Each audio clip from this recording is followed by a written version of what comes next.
and welcome to the Pickle Jar. My name's Josh, and in today's video I'm going to show you a nice easy way to paint your Imperial fists. Pickle Jar! Pickle Jar! Miniatures! Excellent!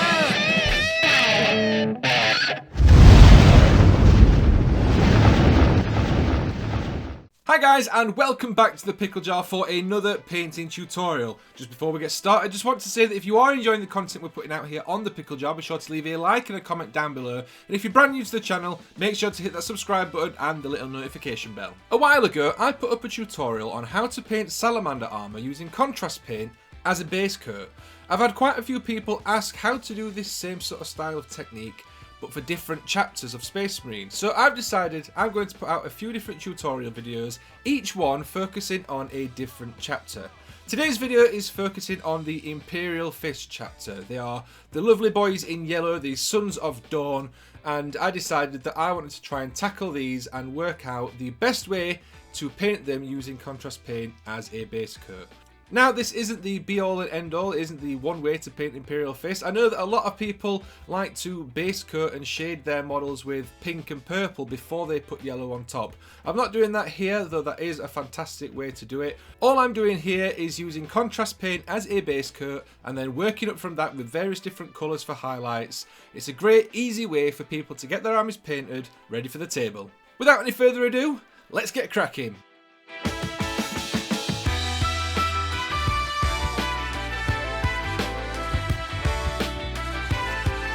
So here is the Marine for today's tutorial. As you can see, I've already built him up and base coated him in Wraithbone contrast spray. I tend to use this one because it's not quite white, so it's not a plain colour, it gives a little bit of a tint to the contrast that goes over the top. And it's worked really well with my salamanders in the past. Now, to start with, obviously we need to put down a yellow contrast paint. And the one that I'm using is Iyanden yellow. This is an absolutely gorgeous colour. It goes on really nice, it pulls really nicely in the recessed areas, and the colour that it gives is a very nice, bright, vibrant yellow. So what you want to do is just make sure that you apply this correctly. Now, contrast paint is one of those things that kind of got missold when it was first announced, and it was sort of marketed as you can just chuck this on, it'll look amazing with no work or effort. It's not really the case. You do need to apply it in the correct way. So as you can see here, you need to make very deliberate brush strokes. You need to end your brush stroke where you want it to be the darkest, because that is where the paint will pull when you pull your brush away. So you want to end your brush strokes in the shadowed areas towards the recesses. If you've got too much on, you need to go back with a clean brush and remove the excess paint so that you don't get it pooling in random areas where it wouldn't be brighter, where you need it to pool where it's going to be darker and just to sort of glaze over where you want it to just be yellow. So all I'm doing is very carefully just going across, putting this on, starting my brush strokes where it's lightest, ending where it should be darkest, making sure that it gets in the recesses, just taking my time with it. It's not quite as quick as just slapping it on and leaving it to do its thing, but it gives you a much nicer end result. You can see there's some areas where I will go back over and add more contrast paint and shade up some areas. There's the two little sort of panels on his hips on either side that I've tried to shade a bit more because they're a bit under his arms, so they'll be a bit more shaded compared to the bottom of those where it'll be lighter. Once you've got all the contrast paint on, this is what it should look like. As I said, it's not perfect, it needs some bits touching up, some highlights, which is what we're going to do next. So, starting the highlights, I took Flash Gitz Yellow. Now, the video doesn't show up too well the difference between adding the Flash Gitz on and just leaving it off, but trust me, the results are definitely visible when you apply this on. And all we're doing is thinning the Flash Gitz down and just sort of putting this where you want the highlights to go. So I'm aiming for anything that's on this upper part of different parts of the model, so the upper parts of the knees, the arms, the hands, the top of the helmet, doing it as a bit of a thick edge highlight or just a glaze over some areas that I think should be lighter than not.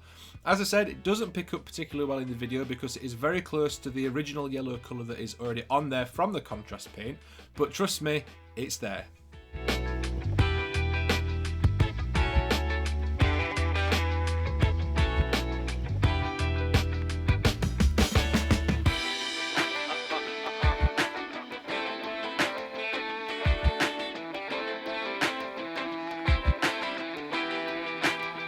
Once all this is on, this is what the model will look like. As I said, you might not be able to tell much difference, but it definitely is there. From this, we are going to take a bone colour. Now, I'm using Skeleton Bone from Army Painter, but you can use any bone colour. And then what we want to do is once again thin this down and use this as an edge highlight and then a very slight glaze on the tops of any rounded areas, like again the knee pads or anything like that. This gives a nice edge highlight, a brightest highlight to the yellow, which really helps it sort of pop and look like it's shiny and reflective. I think that highlighting yellow with cream is an absolutely fantastic way to get the edges highlighted and stuff like that. It looks really, really good. So this is what we're doing here. Like I said, just anything on the very raised up areas, aiming towards the top of the model, so the tops of the helmet, round the edges, anything like that. Get all these on, and then this is what you'll be left with then.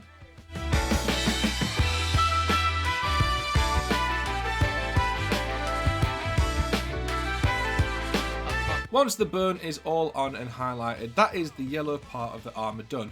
Now obviously the Imperial fists have different bits of red trim on them. The emblem on their chest is red, as well as the trim around the shoulder pads. So I decided to add these in, and all I did for this was use Mephiston Red as a base coat and then edge highlight that with a mix of Mephiston Red and Troll Slayer Orange.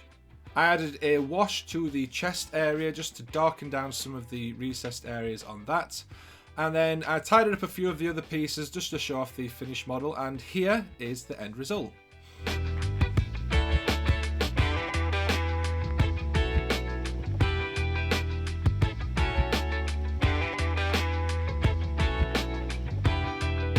I'm very, very happy with how this turned out. As I said, it's not the be all and end all on how to paint Imperial Fist, but it is a nice, easy way to get a tabletop ready army fully painted very quickly. This took me about an hour to paint, so if you're batch painting things, then you'll be able to get it done even faster. So there you go, guys. I hope you enjoyed the video. If you did, be sure to leave a like and a comment down below. And if you're brand new to the channel, don't forget to hit that subscribe button and the little notification bell. If you want to see more of me, I live stream here on the Pickle Jar every Wednesday evening at 8 PM. And I also help host the show over on the Chilling Wargamers channel on Thursdays at 8 PM.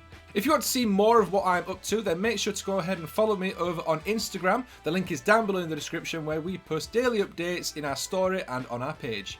If you want to help support the channel, we have our very own merch store. Again, the link is down below in the description, where we sell t-shirts, mugs, face masks.